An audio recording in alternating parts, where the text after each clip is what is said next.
সংখ্যানুপাতিক নির্বাচন আর পিআর পদ্ধতিতে নির্বাচন, এই দুইটা নিয়ে বাংলাদেশ এখন অনেক কথাবার্তা চলতেছে। বিএনপি কেন পিআর পদ্ধতিতে নির্বাচন চায় না, কেন চায় না বলেন?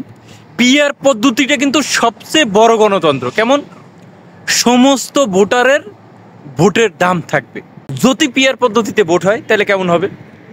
মনে করেন একটা দেশে 100 জনগণ আছে, সেখান থেকে বিএনপিকে ভোট দিল 30 জন মানুষ, জামাতকে দিল 25 জন মানুষে, ইসলামী আন্দোলনকে দিল 15 জন মানুষে, গণ অধিকার পরিষদকে দিল 10 জন মানুষে, এনসিপিকে দিল 20 জন মানুষে। এখন সরকার গঠন করবে কারা? নিঃসন্দেহে বিএনপি, কারণ বিএনপি সবার চেয়ে ভোট বেশি পেয়েছে। কয়টা? 30টা ভোট পাইছে। মাত্র 30টা ভোট পাওয়ার পরেও বিএনপি সরকার গঠন করতে পারবে। কেন?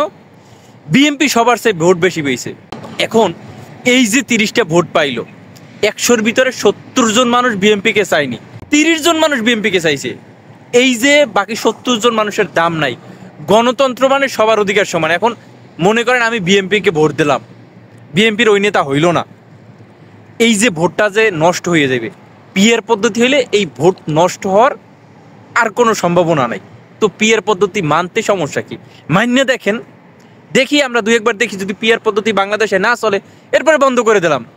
কিন্তু আমাদের দেখতে সমস্যা কি যে পিআর পদ্ধতিতে ভোট হইলে জনগণ কাকে কয় % ভোট দেয়, কোন দলের কয়জন নেতা পার্লামেন্টে যায় জনগণের ভোট পাইয়া। আমরা দেখি যদি পিআর পদ্ধতি না হয়, এত বছর যেভাবে ভোট হয়েছে, একজনে ভোট পাইছে 50,000 আর একজনে ভোট পাইছে 49,000।